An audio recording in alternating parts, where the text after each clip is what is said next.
어제 말씀은 봄 절기면 오늘 말씀은 가을 절기가 이제 나옵니다. 그래서 주요한 절기들은 대부분 추수가 끝난 7월 달에 집중되어져 있습니다.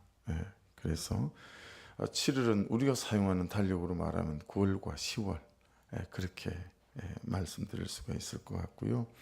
그래서 가을 절기의 대부분 중요한 의미는 뭐냐면 감사입니다. 감사드리는 거죠. 그래서 가을 절기들이 주로 말씀하고 있는 부분들은 감사를 누리는 삶을 사는가라고 하는 거, 또 감사하는가라고 하는 거죠. 그래서 우리가 대부분 이제 감사하지 못하는 이유는 욕심 때문이다라고 하는 것 아니겠습니까? 그죠? 그래서 욕심이 있고 그러면 이제 만족도 되지도 않고 자족도 되지도 않고 항상 이제 없는 것만 못 해주는 것만 이제 눈에 보이는 거죠. 그래서 사실은 구약 시대의 절기는 이렇게 봄 절기가 있고 또 가을 절기가 있고 나누어져 있지만 이제 신약에 와서는 말이에요. 이게 보혜사 성령이 임하시고 난 연후에는 이게 하나님과 동행하고 성령과 동행하는 이 삶이 이제 우리에게 허락되어진 거기 때문에 사실은 절기가 이제 매 순간 매일의 삶 속에 함께 있다라고 이제 보는 거거든요. 예, 그런 측면에 있어서 우리는 매일의 삶 가운데서 감사가 되어지는가 아니면 불평이 되어지는가라고 볼 때 하나님께서 허락하신 것, 주신 것, 또 있는 것 이런 것들은 이제 눈에 잘 보이지 않고 항상 못 해주는 것, 안 되는 것, 없는 것 이제 여기에 집중하다 보니까 감사로 제사드리는 삶이 잘 되어지지 않는 거죠. 그래서 감사하면 또 그 감사가 감사의 꼬리를 물고 또 다른 감사를 낳게 되어지는데 대부분은 불평과 원망을 입에 달고 살다 보니까 오히려 주신 것, 허락하신 것, 있는 것, 또 있는 사람, 있는 관계들도 우리 가운데서 이제 무너지는 이런 일들을 이제 겪게 되어지는 거죠. 그래서 그런 의미 안에서 난 오늘 무엇을 감사해야 되지? 한번 큐티하시면서 난 오늘 무엇을 감사해야 되나? 또 나는 감사를 너무 잃어버린 건 어떤 것인가? 이런 질문을 던져보고 묵상을 해보시면 또 말씀 안에서 깨닫는 바가 있을 거라고 봅니다. 제일 먼저 나오는 건 이제 오순절이 나와요. 그죠? 초실절로부터 50일 따지는 거거든요. 그래서 초실절에서 이제 7주간이 지난 안식일 다음 날이기 때문에 77절이라고도 부르기도 합니다. 왜냐하면 7일씩 7주간이 지났다. 그래서 77절이라고 부르기도 하고 오순절이라고 부르기도 하고 이게 또 모맥을 거두는 시기예요. 이때가. 그래서 맥추절이라고도 불리워졌다라고 하는 것입니다. 그래서 이 오순절 같은 경우에는 이제 이스라엘에서 농경지에서는 최고의 절기이죠. 그래서 무교수라고 달리 이때는 이제 누룩을 넣어서요. 유교병 2개를 첫 소재와 함께 그렇게 드리고 또 속죄제도 드리고 화목제도 드렸다. 그렇게 말씀하고 있습니다. 이 오순절이 신약 성경하고는 어떻게 이제 연결이 되어지냐면 예수님께서 십자가 지시고 부활하신 뒤 50일이 지났을 때 제자들이 마가의 다락방에서 기도할 때 오순절 성령이 임하게 되어지죠. 그래서 우리가 오순절 성령이다, 오순절 성령이다 그렇게 부르고 있습니다. 그렇죠? 그래서 신약 시대의 오순절은 오순절 보혜사 성령이 임한 그날과 연결이 되어져서 그래서 요번에 저희가 성령 강림주의를 좀 잘 못 지키고 넘어갔어요. 그 성령 강림 주간이 마침 목세 기간이어가지고 28일이 5월 28일이 성령 강림주일이었거든요. 그래서 사실은 어떤 주일보다 또 어떤 주간보다 그렇게 잘 의미가 있는 이제 그런 날인데, 그래서 그렇게 이 초실절도 50일이고 또 7주간 7일씩이어서 칠칠절이라고도 부르기도 하고 오순절이라고 부르기도 하고 몸에 거두는 시기여서 맥추절이라고 부르기도 한다. 그렇게 기억하시고, 이것이 보이사 성령이 임한 오순절 또 하고도 연결되어진다 신약으로는, 이렇게 이제 우리가 이해함을 갖고 있으면 될 것 같아요. 근데 그렇게 보게 되면 오순절 성령하고 연결시키게 되어지게 되면 또 우리가 적용 질문이 생길 수 있잖아요. 그래서 오순절 성령으로 가득하고 충만하지 않으면 우리가 감사하는 삶에 대해서도 어렵고 그러니까요. 그래서 매일마다의 삶 속에서 오순절 성령을 경험하고 또 충만하게 붙들고 살아가는가, 우리가 구해야 될 것이 무엇인가, 인생 농사 그리고 신앙 농사에 있어서 내가 날마다 구해야 될 것이 무엇인가, 또 씨를 뿌려야 되는 게 무엇인가에 대해서 우리가 이해하는 부분이 생깁니다. 그래서 오순절 성령은 날마다 우리가 구하고 또 성령 안에 거해야 되겠다라고 하는 것을 이제 깨닫게 되었습니다.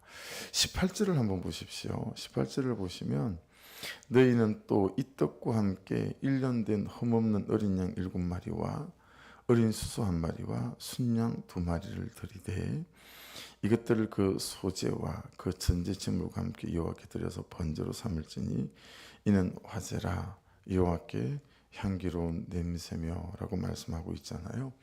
그래서 구약에 있어서 향기로운 냄새며 이런 말씀은 이제 신약을 사는 우리에게는 전부 다 삶으로 연결이 되어 오신다라고 하는 것입니다. 그래서 내 삶이 또 내 말이 내 태도가 하나님 보시기에 향기로운 냄새로 잘 올려드리고 있는가라고 하는 것을 이제 살펴볼 수 있는 부분들이겠죠. 그래서 그 말씀을 하고 난 다음에 여러분 이제 22절에 보시면 너희 땅에 곡물을 벨 때에 밭 모퉁이까지 다 베지 말며 떨어진 것을 줍지 말고 그것을 가난한 자와 거류민을 위하여 남겨두라. 나는 너희 하나님 여호와이니라. 그렇게 말씀합니다. 이제 이 22절에 대한 중요한 이해는 원래 이 모든 것이 다 내 것이 아니었다. 하나님께로부터 온 것이다. 하나님께서 나에게 맡기신 것이다 라고 하는 거. 그래서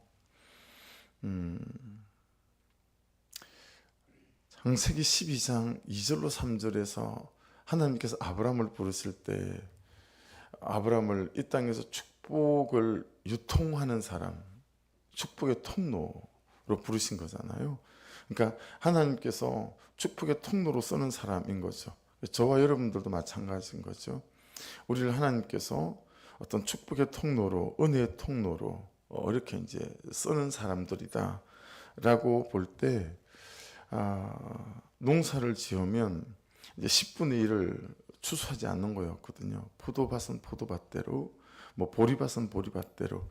그러면 그 동네 가부나 말씀에 나오는 거류민들이나 구하들이 그 10분의 1을 거두지 않는 그 밭의 곡식들을 거두어서 이제 먹고 사는 거죠. 그래서 이스라엘 백성들은 기본적으로 12조의 삶이었다라고 하는 거죠. 11조는 하나님께 드리고 11조는 이제 구제헌금으로 드리는 거죠. 그것이 가장 기본적인 이제 이스라엘 백성들의 삶이었다라고 하는 것이어서 여러분 유럽에는 복지가 잘 되어 있는 나라들 같은 경우에는 거의 내 월급의 40% 정도를 세금으로 내잖아요. 100만 원 타면 40만 원을 나라에서 세금으로 가져가는 거죠. 그 대신에 아이들이 전부 대학까지 무료로 대학을 다 다니죠. 전부 무료로 대학을 다 다니고, 그러니까 교육비를 이제 드리지 않아도 되는 거죠. 그래서 뭐 독일 같은 경우에는 제1대학, 제2대학, 제3대학, 제4대학 뭐 그런 식으로 부르는 대학도 되게 많거든요. 우리나라처럼 이렇게 뭐 서울대다, 뭐 스카이다 이런 차별 지는 것들이 없다라고 하는 거죠. 그래서 프랑스 같은 경우에도 들어갈 때는 이제 2,000명이 들어가지만 졸업은 200명밖에 못하는 같이 들여서 공부할 수 있게끔 하지만 그 안에서 이제 차이가 나는 거죠. 그 모든 공부하는 것들이 이제 무료이지만 그것들이 세금으로 나가잖아요. 그러니까 내 복지를 위해서는 나라에서 우리 월급을 그렇게 세금으로 쓰는 거잖아요.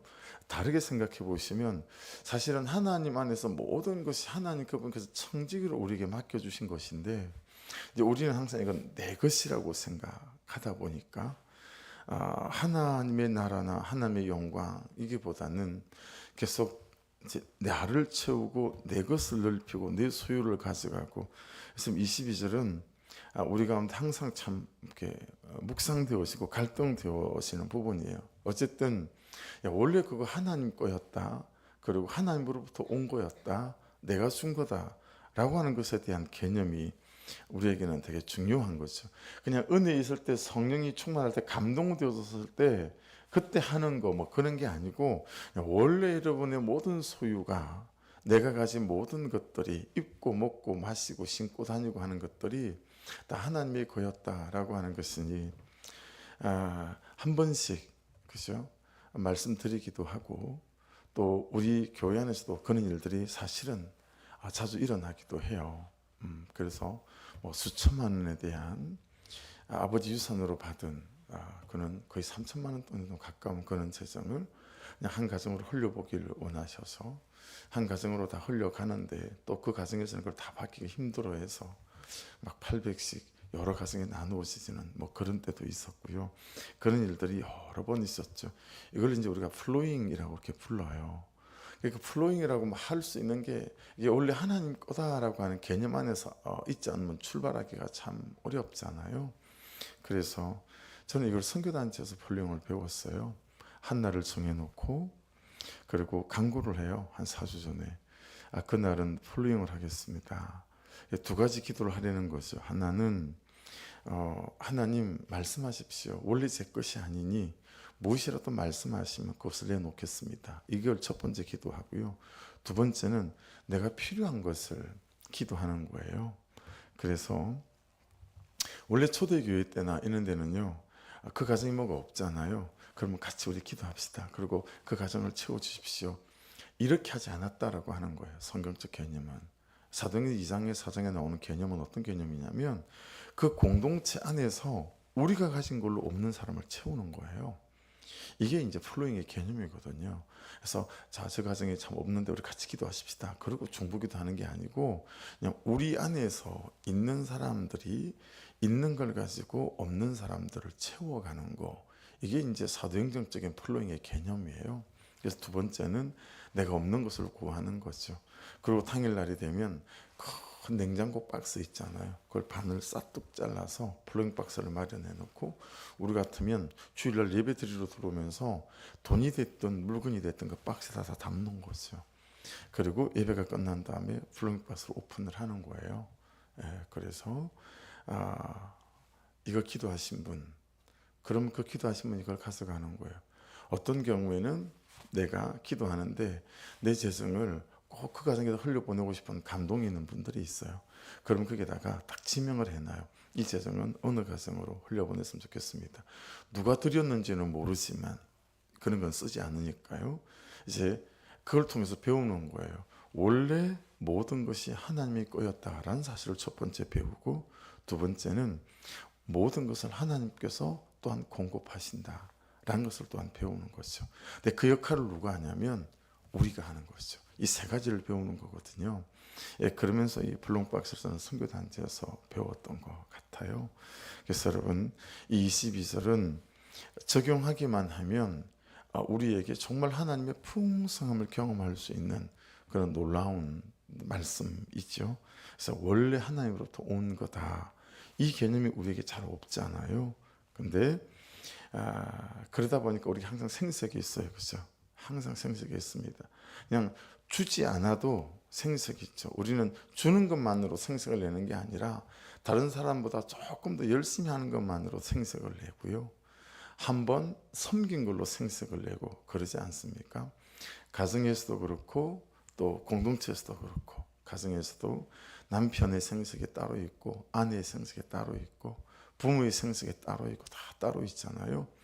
교회에서도 마찬가지인 것 같아요. 저는 저대로 목사로서 생색을 또 부리고 또 성도들은 성도들로서 생색을 또 부리고 이러니 항상 가정이나 교회나 갈등 구조가 생길 수 있겠죠. 그래서 모든 것이 하나님 거다라고 하는 부분에서 오늘 한번 생각해 보십시오. 적용해 보실 때 오늘 내가 남겨야 될 시간의 모퉁이는 어딜까? 오늘 내가 남겨야 될 섬김의 또 반 모퉁이는 어딜까?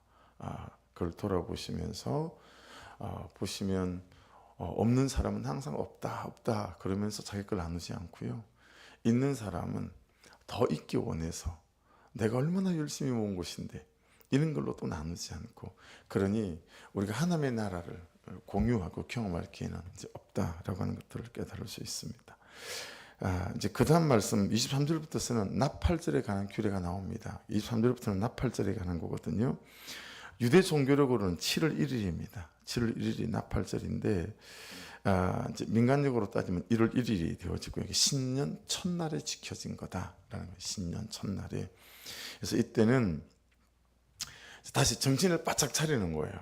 주의를 일깨우는 거죠. 막 나팔을 불면 여러분 그런 느낌 들잖아요. 막 기가 번쩍 뜨이고 뭐 어디서 이런 소리가 나나 뭐 그런 의미가 있는 거잖아요. 그래서 막 영혼을 일깨우는 시간이기도 하고 우리의 마음을 일깨우는 시간이기도 하고 이제 그렇게 나팔을 불면서 여전히 살아계신 하나님, 여전히 역사하시는 하나님, 이제 그것에 대해서 다시 주의를 집중하는 거죠. 또 다른 한편으로는 경고의 음성이기도 하고요. 그래서 아직 구원받지 못하는 사람, 또 시간을 낭비하고 사는 사람, 이제 이런 사람들, 그런 의미에서 여러분 묵상하다가 깨닫는 바는 내 삶에 닥치는 사건들이 이게 나팔절이 될 수 있겠구나, 그런 생각이 또 드는 거 있죠. 또 내가 받는 은혜, 어떨 때 참 이렇게 은혜가 임할 때가 있잖아요. 그럴 때 그게 또 나팔 소리가 될 수 있겠구나. 그래서 그냥 그렇게 적용이 되어지는 거죠. 혹시 내가 최근에 나팔 소리 같이 들리는 말씀이 있는가라는 거예요. 여러분 이게 있잖아요. 누구 탓을 할 수 없는 게 그냥 내가 참 간절하고 또 깨어 있으면 그냥 나팔 소리 같이 들리는 그런 말씀들이 있는 것 같아요. 그래서 어제는 3시간 20분을 7시에 출발했어요. 세종시까지. 올 때는 한 3시간 반 정도를 운전을 했어요. 그래서 7시 도착했는데 그러고 났더니 가슴이 또 아픈 거예요. 근데 여러분 뭔가 듣고 싶은 게 있을 거다 싶어서 그냥 목사님 부부를 만나러 갔던 거예요. 세종시까지. 근데 그런 마음을 또 가지고 갔더니 또 나팔 소리 같은 또 소리가 있는 거예요. 나팔 소리처럼 저를 깨우는 게 있는 거죠. 컸고 목사님 아무것도 해드릴 말씀이 없어요. 이먼 데까지 뭐하러 내려오십니까? 전화로 하십시다. 한 3개월 4개월 전에 한번 거절을 제가 받았었고, 근데 이번에 다시 또 부탁을 했죠. 한 2-3번 부탁을 해서 걷고 전화로 하자는 걸 걷고 내려가서 앉아서 한 10시 정도 도착해서 11시, 12시, 1시, 2시, 3시, 4시, 6시간 같이 있었네요. 6시간 그냥 많이 들었죠. 그러고 갔더니 또 나팔 소리 같은 또 경고가 있는 거 있죠.